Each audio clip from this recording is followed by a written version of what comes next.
I'm Dan Evans. Welcome to Couch Conversations. My guest is Matthew Corozine, acting teacher. We are here in his studio today, and thanks for taking the time to speak to me. This is great. This is awesome. Thank you, Dan. So now, like I said, we're here in your studio. You founded your studio theater here in 2000. Mm-hmm. Can you talk to me about the process of creating your own studio, and how has that evolved over the past 17 years? Yeah, I mean, I think, or I tell my students anyway, I took all my anxiety and depression in my 20s, and I think I funneled it into creating a community for myself, because I think I really needed a home base, and I needed a place to not do it all by myself, because I felt that way as an actor, I felt that way just in life. So I think that's what I did back in the late 90s, early 2000s. I was like, you know what, I need my own place to do some work and to coach actors and to be part of that. So yeah, that's what I did, and it's evolved a lot. I mean, we just built this new space 2 years ago. We're always trying to expand and grow and keep getting the word out about what we do and what we believe in, and training actors to be the best that they possibly can. So it's exciting. You specialize in teaching the Meisner Technique. Mm-hmm. What drew you to that method?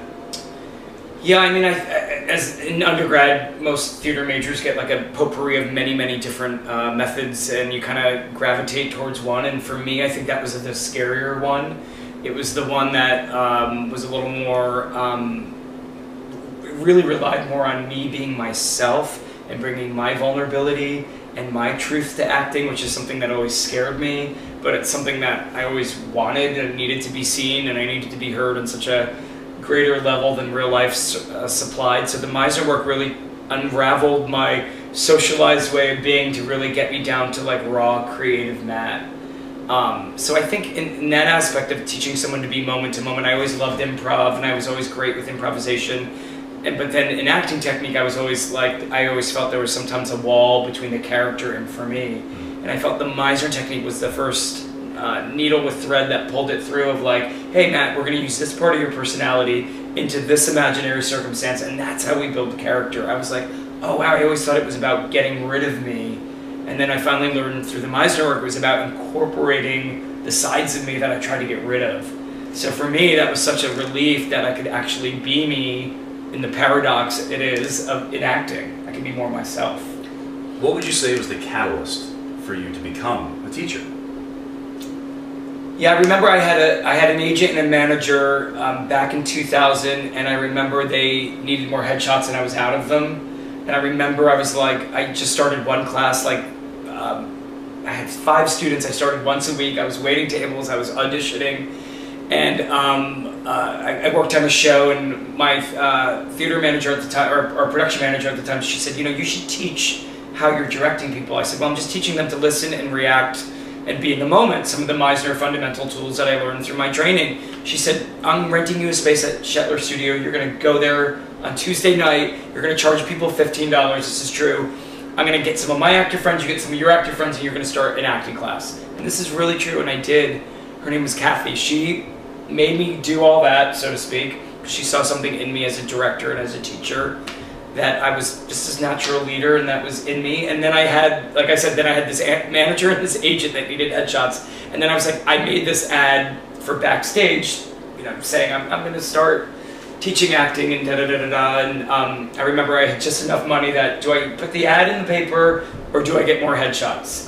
And I put the ad into the paper at that time, like nothing was online or anything. And so that's really, I remember that day, like that was a shift in like, all right, I'm now going to commit to this, and I'm not going to get new headshots. Obviously, when people come in to your class, Mm-hmm. they're looking to learn the skill. They're looking to hone their skills as an actor. If they're not already working actors, they want to become working actors. Mm-hmm. So in addition to just coaching them up and making them sharper and making them understand their instrument and how to work and Mm-hmm. behave like a professional actor in a working world where they want to be, what do you hope that they get out of being in your class? Going beyond my thoughts and going beyond myself, something else is possible. So I hope my students get that. I hope they're listening and hearing of human beings, and attraction and curiosity to human beings and human behavior is forever a hunger and a thirst that will never be quenched, because I think that keeps us alive and going and interested in exactly what we're doing now, finding out about this. I just think that's so important and learning about hope.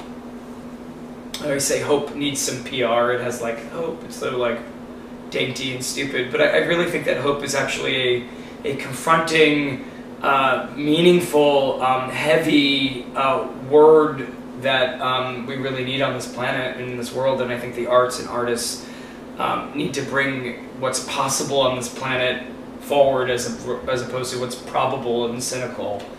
So I think art can kind of break cynicism, and I think I want my students to be in that conversation. I want them to get that distinction and how they can play a part in that, even beyond getting an acting job. Is there a favorite aspect that you have when you come to class?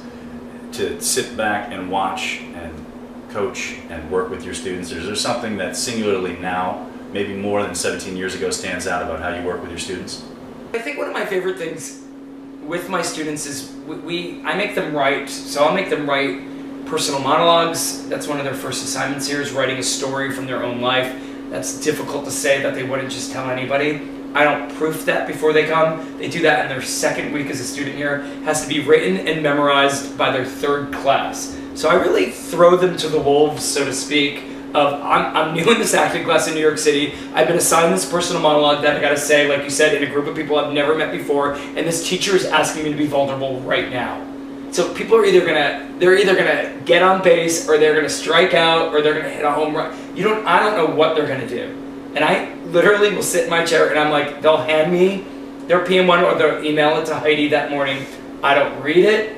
I really give them space to, like, they can say and do whatever the hell they want. I have no idea what's gonna happen. And that's one of my favorite things, is like, it keeps me on my toes. I have no idea what this person, who I don't know, I've only known for 3 classes, I'm starting to be their coach, and I coach their instincts and impulses, and I think I'm a whiz with human behavior, but I have no idea what this person's gonna say right now. Zero. So I'm scared but excited. I think that kind of stuff excites me.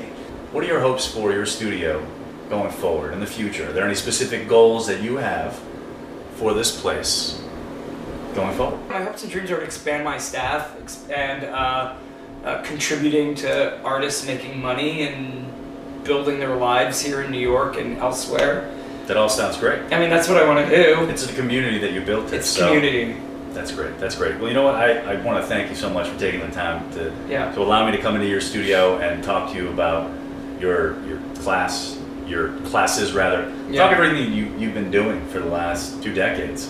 It's crazy when you say it like that. Yeah, well, it's great. I mean, you've been doing this for a while, and it seems like your passion for it is still obviously really there, and that's what keeps you going, right? Yeah, so, it really does. It's fantastic. Thanks very much. Thank you so much. Appreciate It's such a pleasure. Thank you. This is great. I really appreciate it a lot, Matt. If you want to learn more about Matt's studio, you got to go online and check out his website. It's MatthewCorozineStudio.com. For more information about that, any classes, anything you want to know, check him out. And thanks for joining us today. We're going to have more episodes, so stay tuned.